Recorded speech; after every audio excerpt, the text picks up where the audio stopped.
Hello बच्चों, welcome to my YouTube channel. तो बच्चों, हमने अगले लेक्चर के बारे में क्या पढ़ा था? हमने ये सारा का सारा ख़त्म कर लिया था। जहाँ पे हमने पढ़ा था ये पॉलीप्लाइडी, ये सब के सब हमने पढ़ लिया था। जो कि हम अगले लेक्चर में किसके बारे में, पहले पुष्प के बारे में बात किया था, जिसमें से उसके आवश्यक अंग और अनावश्यक अंग दोनों के बारे में हमने पढ़ लिया था। आवश्यक अंग वो थे जायांग और पुमंग, सबसे आवश्यक अंग थे, और अनावश्यक जो सहायक अंग थे वो दलपुंज और बाह्यदलपुंज थे। देन इसके बारे में हमने पढ़ा था परागकोश की संरचना, जो कि एक निषेचन पूर्व घटनाएं होती हैं। जो निषेचन की पूर्व घटनाएं होती हैं उनमें से हमारा एक बहुत अच्छा टॉपिक है नरजनन अंग, अर्थात पुंकेसर, अर्थात परागकण का निर्माण। ये दोनों कंडीशन हमने पढ़े थे। पुंकेसर के बारे में पढ़े। पुंकेसर का स्ट्रक्चर दो प्रकार के, एक तो तंतुआ डंठलनुमा संरचना होता है और दूसरा एक परागकोश स्ट्रक्चर होता है, जो कि पॉलीप्लाइडी होता है, अर्थात बाइलोब्ड होता है, अर्थात द्विकोष्ठिकी और चार कक्षी होता है, चतुर्थ कक्षी होता है। ठीक है। देन इसके बाद हमने पढ़ा था कि इनमें जो इनके जो परतें कितनी होती हैं, जो परागकोश की संरचना होती है उसमें कितनी लेयर्स होती हैं। तो इसमें चार प्रकार की लेयर होती हैं। एक तो बाह्य त्वचा होती है, दूसरी अंतःस्थिशियम होती है और तीसरी मध्य परत और टेपिटम होती है। हमने मध्य परत और टेपिटम को हाईलाइट करके पढ़ा था, जिनमें से मध्य और टेपिटम परत जो होती है ये विकसित हो रहे परागकणों को पोषण प्रदान करने में सहायता करती है। लेकिन मध्य परत जो थी ये प्रस्फुटन अर्थात फूटने में, क्या, परागकणों के प्रस्फुटन में मदद करते थे। वो कैसे होता है कि जब परागकण परिपक्व हो जाते हैं तो पराग को उसको फटना फटना और उसे ब्लास्ट करना, ये सबसे ज़्यादा किसका काम आता है? मध्य परत का। अगर ब्लास्ट होगा तभी परागकण क्या होंगे? छिटक करके दूर जाएंगे, दूर दूर जाएंगे तो कई सारे पौधों को इफेक्ट करेंगे, अर्थात उनको परागित करेंगे, अर्थात निषेचन करेंगे।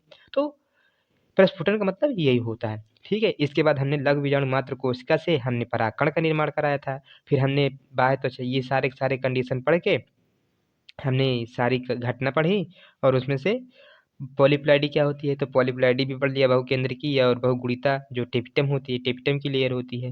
देन इसके बाद हमने इसमें कैलोज लेयर का सबकी पढ़ लिया था। ये कैलोज लेयर कैलोज एंजाइम से विघटित होती है, कैलेज कैलेज एंजाइम से, जो कहाँ से बनती है? यही मध्य परत से विकसित होती है। देन इसके बाद हमारा टेपिटम स्पोरोप्लोनिन का बना होता है। ये स्पोरोप्लोनिन सबसे कठोर पदार्थ होता है। इसका आज तक कोई ये तोड़ नहीं मिला है, अर्थात ना कोई एंजाइम है, ना कोई प्रोटीन है, यहाँ तक कि ना ताप दाब ये किसी में नहीं इफेक्ट होता। इतना मजबूत होता है, जो कि कहाँ पर होता है? परागकण के बाहरी लेयर होता है। क्या होता है? परागकण का बाहरी लेयर। जैसे कि आपने कछुआ देखा होगा, कछुए में जो सबसे बाहरी खोल होता है, आवरण होता है, जो कि कठोर होता है, सबसे कठोर होता है कि नहीं? लेकिन निचला परत जो होता है अंदर वाला, वो मुलायम और पतला होता है, जो कि इफेक्ट करता है। ठीक है, समझ गए? तो ऐसे ही परागकण की जो संरचना होती है उसमें बाहरी लेयर होती है वो कठोर होती है, छिद्रनुमा संरचना होती है, जिसे जिनमें वो जो छिद्र होते हैं उन्हें हम जनन छिद्र कहते हैं, जो कि पराग नलिका के निर्माण में सहायता होती है। ठीक है। देन इसके बाद हमने टाइपटम में यूवी बॉडी का निर्माण देख लिया था, टाइपटम के बारे में पढ़ लिया था, और यहाँ पे तेली, और यहाँ तक कि हमने इसके दोनों निषेचन के बारे में पढ़ लिया था। 60% जो होते हैं वो एंजियोस्पर्म कौन सी अवस्था में? यानी दो सेल अवस्था में ही निषेचन कर जाते हैं। लेकिन 40% एंजियोस्पर्म ऐसे थे जो कि 3 सेल में डिफरेंशिएट होते हैं। अब ये द्वि सेल और बाय 3 सेल कैसे होते हैं? तो इनमें से आसमान में पहले जो कायिक कोशिका होती है वो नंबर यही होती है, ये हमारी कायिक कोशिका हो जाती है। देन इसके बाद हमारा आता है कायिक कोशिका के बाद जनन छिद्र जो होती है, इनमें उपस्थित होती है। और यहाँ पर भी हमने सारी बात कर ली, पराग अंकुरण की क्षमता कर लिया था। देन इसके बाद हमने पोलन ग्रेन देख लिया था, पोलन बैंक पढ़ लिया था, पराग उत्पाद पढ़ लिया था, पराग एलर्जी पढ़ लिया था। यहाँ तक कि हमने ये भी देख लिया था कि इनकी जो क्षमता होती है, क्या, कौन सी क्षमता? कि ये जो पराग अंकुरण की क्षमता क्षमता भी हमने देख लिया था। देन इसके बाद हम देखेंगे परागकण। परागण हमें पढ़ना था, जो कि हम अगले लेक्चर में नहीं कर पाए थे। ठीक है। तो देखते हैं परागण क्या होता है। परागण जो होता है वो पुष्प के परागकोश से परागकणों का जायांग के वर्तिकाग्र तक गमन करना, अर्थात परागण होना, यही परागण कहलाता है।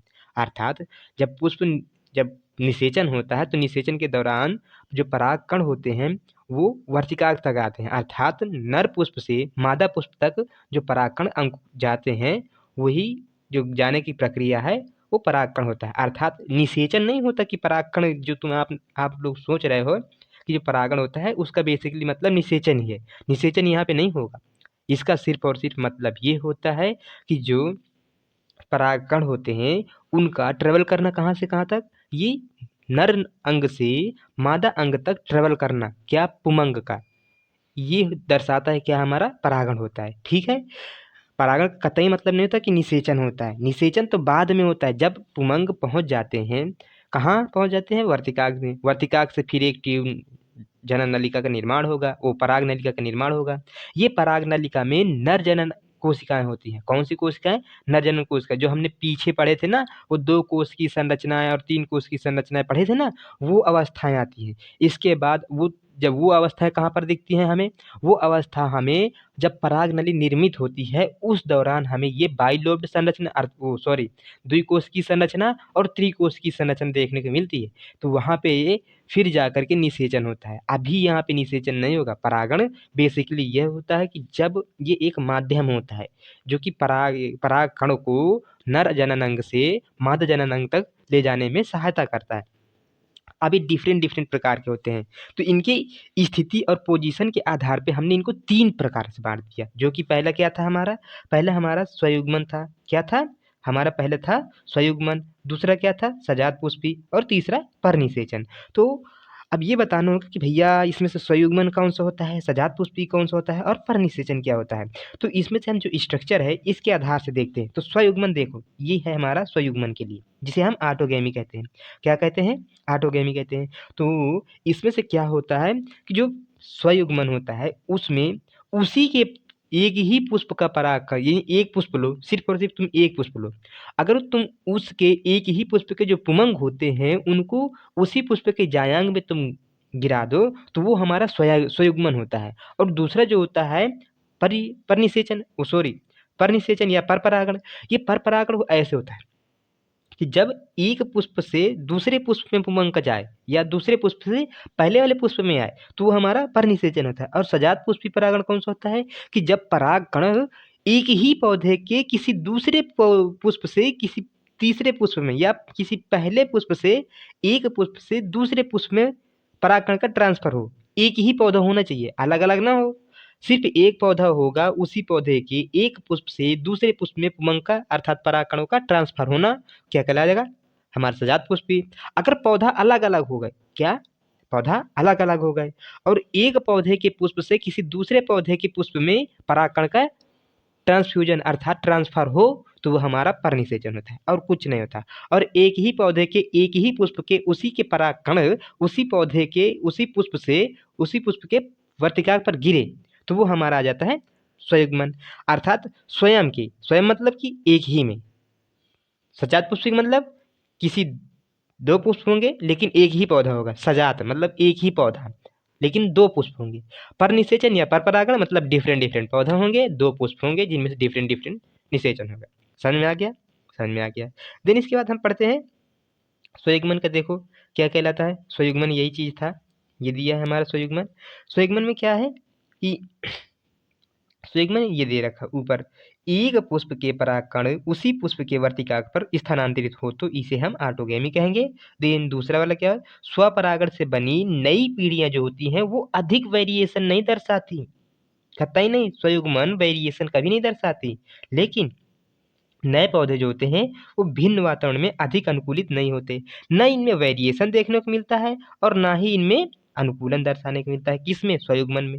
और ऑटोगैमी से पुष्प में निषेचन की लगभग 100% संभावना होती है। वो तो है ही है, क्योंकि उसी पौधे के एक ही पुष्प का है, तुरंत एक ही पुष्प में होगा तो उसको ट्रेवल करने में आसान होगा ना। अरे भाई पास पास में है, अब मान लो तुम्हें कानपुर जाना है, कहीं पर जाना है, दूर जाना है, तो तुम जो पास वाला को जल्दी पहुंच जाएगा, उसको कम एफर्ट डालना होगा। अब कोई तमिलनाडु का होगा, वो कानपुर आएगा तो कितना उसको ट्रेवल करने में डिफरेंट होगा, और कभी कभी कहूँ बहुत ज़्यादा उसको दिक्कत का सामना करना पड़ेगा। तो जो पास में होगा वो ज़्यादा हो जाएगा। ठीक है, इस बात को ध्यान में रखना। देन इसके बाद हम पढ़ते हैं सजात पुष्पी परागण। क्या पढ़ते हैं, सजात पुष्पी परागण।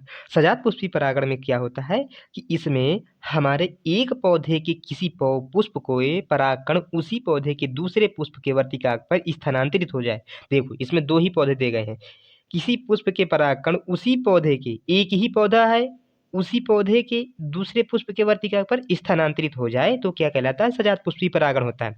और दूसरा होता है हमारा जिट्नोगैमी। इसको स्टार लगा लो भैया, इंपॉर्टेंट है, इसे हम जिट्नोगैमी कहते हैं। यह देखो आनुवांशिक रूप से, ध्यान से देखना, इंपॉर्टेंट है, आनुवांशिक रूप से यह स्वपरागण दर्शाता है। क्यों भाई साहब? क्योंकि पौधा तो एक ही है ना, तो उसके डीएनए, आरएनए, मॉलिक्यूलर सब सेम होंगे। जब सब सेम होंगे तो इसका मतलब ये क्या दर्शाएगा? स्वपरागण दर्शाएगा। और दूसरा जो दर्शाता है, अगर हम उसे वातावरण रूप से, भौतिक रूप से देखें तो वो परपरागण दर्शाता है। यह हमारा स्टेटमेंट में पूछ सकता है, इंपॉर्टेंट है, इसको हाईलाइटेड कर लो। ध्यान रखना इस बात को कि जो सजात पुष्पी परागण है वो आनुवांशिक रूप से तो स्वपरागण है, लेकिन वातावरणीय रूप से, भौतिक रूप से क्या है? परपरागण है। ठीक है। देन इसके बाद हम परनिषेचन के बारे में पढ़ेंगे। परनिषेचन क्या कहलाता है? एक ही, देखो यहाँ पे दोनों दोनों देखा है, एक ही पुष्प के परागकण किसी दूसरे पौधे की किसी पुष्प में वर्तिका पर गिरते हैं। ये देखो पौधा डिफरेंट डिफरेंट है, एक पौधा ये यहाँ पर है, दूसरा पौधा ये यहाँ पर है, अर्थात दो डिफरेंट डिफरेंट पौधे हो गए और दो अलग अलग पुष्प हो गए, तो यहाँ पे परनिषेचन दर्शाया जाएगा। अब यहाँ पे जो पहला केस क्या होगा, ये 100% पर परागण है, ये 100% पर परागण होगा, क्योंकि दोनों पौधे आनुवांशिक रूप से, वातावरण रूप से दोनों भिन्न भिन्न है, तो यहाँ पे तो होगा ही होगा ना डिफरेंट। देन इसके बाद हमने नई पीढ़ियों में विभिन्नताएं सर्वाधिक प्रदर्शित होंगे और नए पौधे भिन्न वातावरण के लिए ज़्यादा अनुकूलित होंगे। हाँ, ये तो सही बात है कि जो नई पीढ़ियों में विभिन्नताएं सर्वाधिक प्रदर्शित होंगी और नए पौधे भिन्न वातावरण के लिए ज़्यादा अनुकूलित होंगे। और क्या भाई, जब डिफरेंट डिफरेंट होंगे, कि जब पौधे के डीएनए आरएनए दोनों डिफरेंट होंगे तो वेरिएशन, विभिन्नताएं दोनों ज़्यादा ही डिफरेंट डिफरेंट होंगे। ठीक है, तो इनमें पीढ़ी एकांतरण होने की संभावना बहुत ज़बरदस्त होती है। ठीक।